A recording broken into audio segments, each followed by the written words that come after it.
What's up, internet? My name's Ori. Welcome back to the channel. If you're new here, hit that subscribe button. You like this video, hit that like button, hit that notification bell. You'll never miss a video. You'll never miss a stream. Today is Friday, October 13th. Yeah, Friday the 13th. Day number 73 inside the Big Brother house. Just to put that into perspective a little bit, Big Brother Canada seasons 4, 6, 8. Well, no, not 8. Well, 8 definitely beforehand.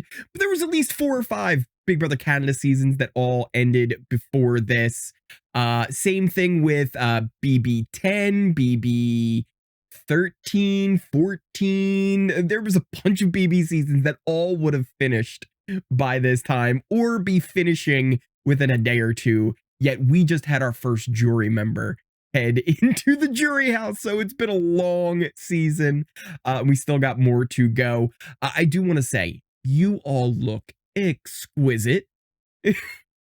That was a thing as well during the episode. But overall, I think the eviction last night, because we have a lot to go over. We've got the eviction. We've got who won invisible HoH, as well as what the multiplicity veto thing is going to be. There's a lot to go over. We've got some info from the feeds late last night, early this morning that we're going to talk about. But let's start off with the episode, which I think overall did a really good job of setting up the dynamics for what the past week kind of really was and what's going to be happening this next week going forward. And I think they did a pretty good job of that with Matt and Jag starting to go after Blue, Cory America also going after Blue, but maybe a little bit of Matt and Jag. Cirie trying to get Blue on board to go after Matt and Jag and not Cory. So they did a really good job of getting all those dynamics that are going on in play into the episode. But then that takes us into Cameron's eviction, because otherwise there really wasn't much to talk about with this episode. It was really just kind of setting that stuff up, getting to the eventual eviction. And that's where we saw everybody coming on in, telling Julie how exquisite they look. I did like Cory, though, finally going, I don't know, very good. I thought that was a nice little play on it. And then he lies to the rest of the house guests when he goes back inside. He said, quite exquisite. Why lie? He's kind of trolling them, which was kind of funny. But Cameron is evicted. Really no surprise. He is our first jury member in the house. I gotta say, I liked his interview. He's just kind of a funny dude. He made some good little jokes to kind of, break the tension. He seemed to have a good spirit about him, leaving the game, no hard feelings. Oh, yes, is he a perfect house guest that was in there? No, everybody's got flaws. But overall, I think Cameron played hard. And I think what else can you ask from a house guest than to go in there and just play the game hard, make big moves, and not be afraid to put people up on the block. And that was Cameron to a T. He really did play this game with a lot of heart. Not always well, and not always with his own best intentions in mind. But definitely played it hard and was not afraid to make those big moves, which you have to applaud in the game. Now, how is this week going to work? Because it's a little weird. It's a little weird here, folks. It is an invisible HoH. And what does that mean? Well, we've had invisible HoH on Big Brother Canada, 2 different seasons. They've had it. BB Can 9 and BB Can 11. It was Spicy V and Santina, who both ended up winning those HoHs respectively. And the way it really worked, they did a competition that was kind of in secret with Spicy V. It was one where they had to count rocks that were falling off of a thing, and they all had their individual booth. So the winner of that could be hidden. With Santina, it was actually kind of a cool game of betting so much of the prize fund, and then whoever bet the most was going to be the winner. I think that's how it worked. But it was a pretty cool little twist on the HoH competition. In both of those cases, though, neither of them really made big moves, and the moves they did make really, like, especially in Santina's case, really just kind of exposed her as the invisible HOH. It wasn't very easy for them to stay kind of mysterious. With Spicy, everyone just kind of eventually went, oh, well, if this person and this person went up, well, they wouldn't do it and they wouldn't do it, and they wouldn't put this person up, but they would put that person up. They would know this, but they wouldn't risk that. So it was just kind of like the house was able to figure out that Spicy V was the HOH. Same kind of thing with Santina. It just wasn't something that was that easily hidden. And I think with it being so late in the season, if you really look at the board, all right, if any of them were the invisible HOH, how would you not figure it out, right? Like if Felicia won HOH, well, she's not putting up Cirie. She's not going to put up Blue. She's probably not going to put up Bowie, but other than that, like you would know she's probably going to put up Matt, Jag, or Cory in America. So you would know at the very least it was Felicia, Cirie, maybe you would think Blue. Again, with Cory in America, it would be pretty easy to kind of figure out where their noms would be, even if they were to take a shot at Matt and Jag. It just limits your options. You would never know 100% for sure who the HOH is, but it really isn't that hard to figure out.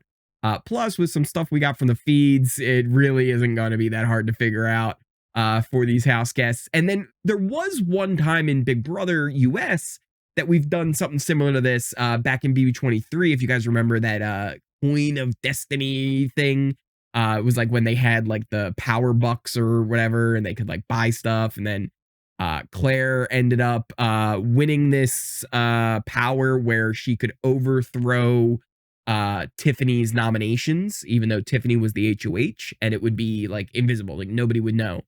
And she did it, but she kept the nominations the same. So she didn't do it. It was stupid. It literally didn't do anything. But yeah, that was the times that we've had invisible HOH, how they've worked in the past. And I don't see it really changing up, especially with how things seem to be playing out on the feeds. Which, let's get into it. Let's talk about what happened on the feeds. When they came back, everybody's face was very fearful. It was like, wait, who's the HOH? What's going on? Lots of different convos about, how the comp was. It was BB Comics, which normally is a veto competition. It was used as an HOH competition this week, which that right off the bat should kind of help you guys eliminate at least a few of the house guests. If you're aware of what BB Comics is as a competition, there's a zip line involved, and it's a very, it seems like it's very physical and mental because you do have to memorize the comics, but it also is just very physical. You have to be able to get up and down the zip line quickly and efficiently, as well as remember what the comics are. So it kind of does eliminate Felicia. It kind of does eliminate Cirie right off the bat once you find out that it's BB Comics. They also know what the time of the winner was, apparently. I think it was like 8 minutes or so. Since Cirie said like 8 minutes was fast, she might have just been referring to somebody else's time, because I believe they all also know their individual times too as well. Some have shared them, some haven't. Some could be lying, right? There's no telling with that necessarily.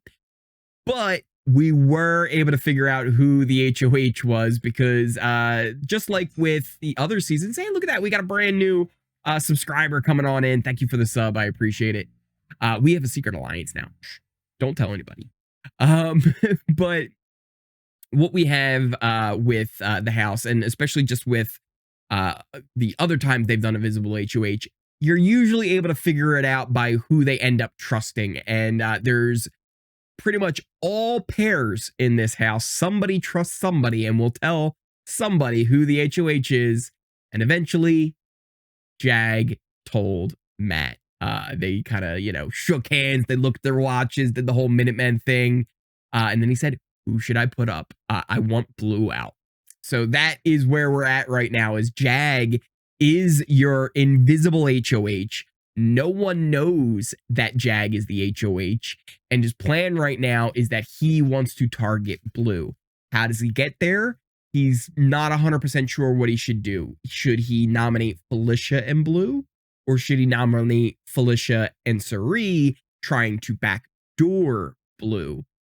He hasn't really made a decision on that, but that seems to be where he's going. He plans to possibly tell Bowie and maybe even Cory and America that he is the invisible HoH. So Jag, as much as I've been really talking him up and being like, yeah, you know what? Jag has really learned a lot about playing Big Brother by having it played on him. By playing in the game, he has learned a lot. This is one there I think he still needs a lesson on, because yes, you have invisible HoH, but what you're doing here is just not a bold move. He should use this as an opportunity to blame Blue and put up Cory in America. That is his play here. Like, that is his only play. He uses it, says it was Blue who won, and he puts up Cory in America. Even if Cory in America think, wow, I don't know if Blue actually did win it. How do they prove it? They literally can't. All he has to do is say, I think Blue won it. And if it wasn't Blue, they can say, do you think Cirie won? Do you think Felicia won? Maybe. Now, the other thing is, Jag will apparently get to play in the next HoH as well. That was always something that was kind of wondered with the invisible HoHs in the past. They usually do get to play in the next HoH. So very huge, big HoH win for Jag this week. And it's going to be interesting to see what he actually does with it. I want to know from you guys down in the comments down below. What do you think he should do? And what do you think he will do? Because those are two different questions. You know, who should he nominate? Should it be Cirie and Felicia, Cirie and Blue, Felicia and Blue, like he's kind of talking about? Or should he take that shot and go after Cory in America, especially because he's got the anonymity of being the invisible HoH? Now, there's another thing we have to talk about, though, and we haven't even really mentioned it. The multiplicity veto. Immediately when I thought of this, I thought of Michael Keaton and several different Michael Keatons. And that is where my mind went to. Let me know if you also went there as well when you heard multiplicity. What does this mean exactly? They said that the players would be seeing double in this veto. Does that mean that there's two vetoes? Does that mean that the winner gets to save two people? I don't 100% know for sure. Maybe it's just part of the veto competition, but that seems weird to tease it as a special thing. Plus, with it being Comics Week, it kind of seems like it would have some kind of special power or secret ability or something to go along with it that would kind of make sense. Just like with the secret HoH being invisible this week and everything. There was a huge crystal we didn't even talk about up in the HoH room. Looked like the Zeo crystal from Power Rangers. So yeah, there's a lot kind of going on this week that we're not 100% sure how it will go, but definitely stuff to keep an eye on. As far as game talk goes, I can tell you from experience of the other two times that we've had the invisible HoH, normally game talk is limited, right? Because there's who's talking game. Nobody knows who the HoH is, so they're not going to them. So people are kind of talking, but they're almost afraid to talk. This group, you guys know this house. This house is going to be still just spinning, talking all kinds of scenarios and game, and maybe we should do this, maybe it's this person. The paranoia is going to run wild, at least until nominations are over.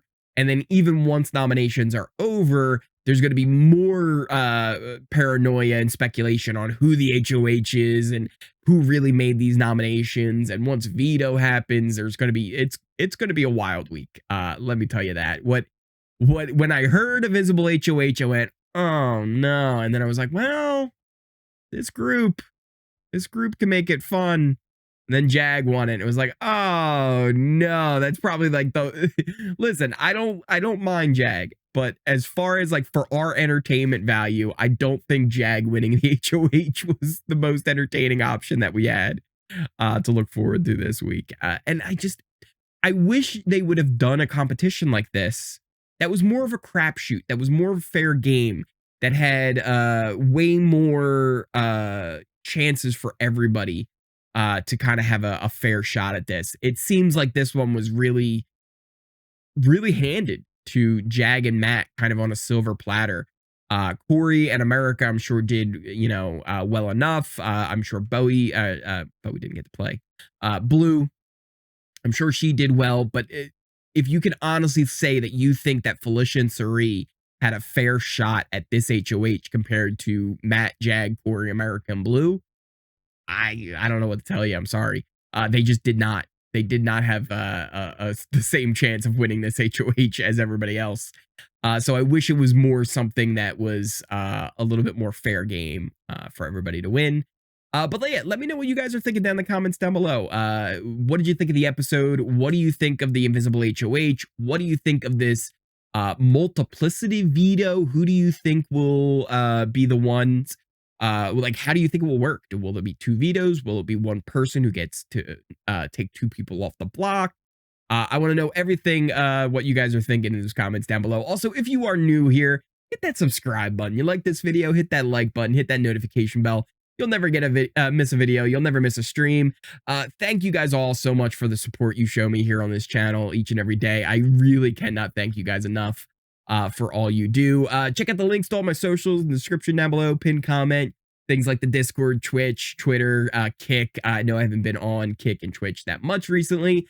I want to get back into that, but it's just been a lot going on.